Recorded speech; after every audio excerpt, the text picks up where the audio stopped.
नमस्कार दोस्तों, स्वागत है आपका मेरे साथ एक और टेस्टी सफर में। आज हम बात करेंगे एक ऐसे डिश की जो हर इंडियन के दिल के करीब है, समोसा। क्रंची, गर्मा गर्म, चटपटी चटनी के साथ समोसा एक ऐसा स्नैक है जो हर ओकेजन पे जान डाल देता है। लेकिन क्या आप जानते हैं इस छोटे से तिकोने पकवान का इतिहास कितना पुराना है?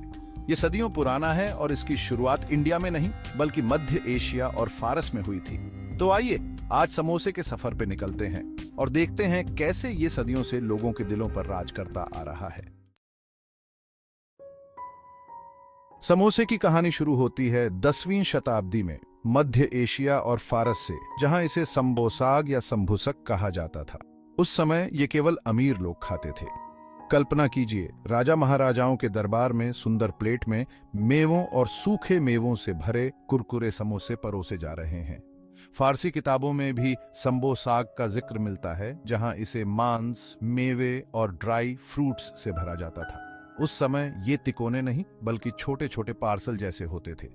ये समोसे इंडिया कैसे पहुंचे, ये कहानी भी कम इंटरेस्टिंग नहीं है। कहते हैं 13वीं-14वीं शताब्दी में जब मुस्लिम व्यापारी और आक्रमणकारी इंडिया आए तो अपने साथ इस टेस्टी पकवान को भी ले आए।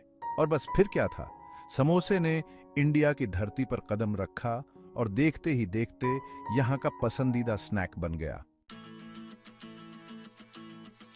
इंडिया आते ही समोसे का स्वाद यहां के लोगों को बहुत पसंद आया।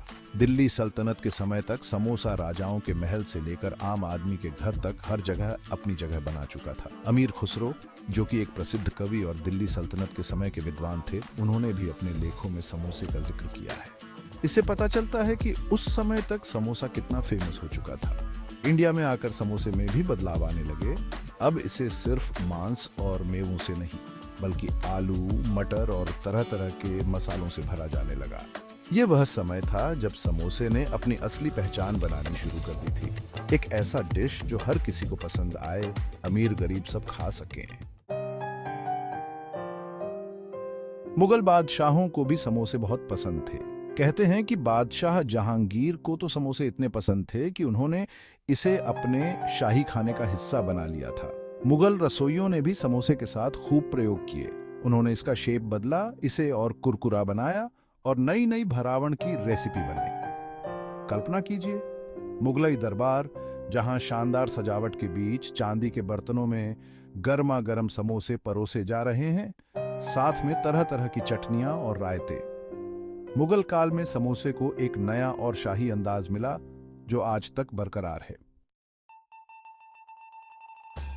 आज समोसा सिर्फ इंडिया का ही नहीं बल्कि पूरी दुनिया में पसंद किया जाने वाला व्यंजन बन गया है। इंडिया, पाकिस्तान, बांग्लादेश, नेपाल, श्रीलंका, हर जगह समोसे का अपना अलग ही जलवा है।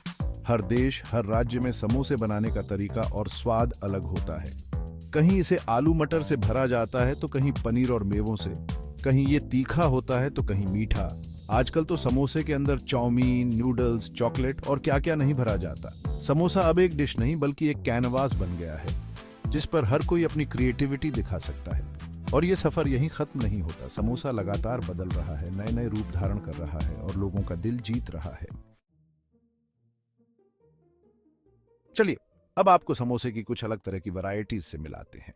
पंजाब में आपको मिलेंगे आलू, मटर और मसालों से भरे गर्मा गर्म समोसे, जिन्हें अक्सर छोले और इमली की चटनी के साथ खाया जाता है। बंगाल में समोसे को शिंगारा कहते हैं। यहाँ इसके अंदर आलू के साथ मूंगफली और कभी कभी फूल गोभी भी डाली जाती है। हैदराबाद में आपको मिलेगा लुकीमी, जो कि मांस से भरा एक खास तरह का समोसा होता है। और अगर आप कुछ छोटा और चटपटा खाना चाहते हैं तो मिनी समोसे से बढ़िया क्या होगा। ये छोटे छोटे समोसे अक्सर चाय के साथ परोसे जाते हैं। तो देखा आपने, समोसा कितने तरह का होता है। तो दोस्तों, ये थी कहानी समोसे की, एक ऐसे डिश की जो सदियों से लोगों को पसंद आ रहा है। इसकी कहानी फारस से शुरू हुई, इंडिया में इसका स्वाद और निखरा और आज ये पूरी दुनिया में फेमस है। समोसा इस बात का प्रतीक है कि कैसे एक डिश अलग अलग संस्कृतियों को जोड़ सकता है और कैसे समय के साथ साथ उसमें बदलाव आते रहते हैं। आपको समोसा कैसे पसंद है, नीचे कमेंट करके जरूर बताइएगा। और हाँ, अगर आपको ये वीडियो पसंद आया हो तो इसे लाइक और शेयर करना ना भूलें।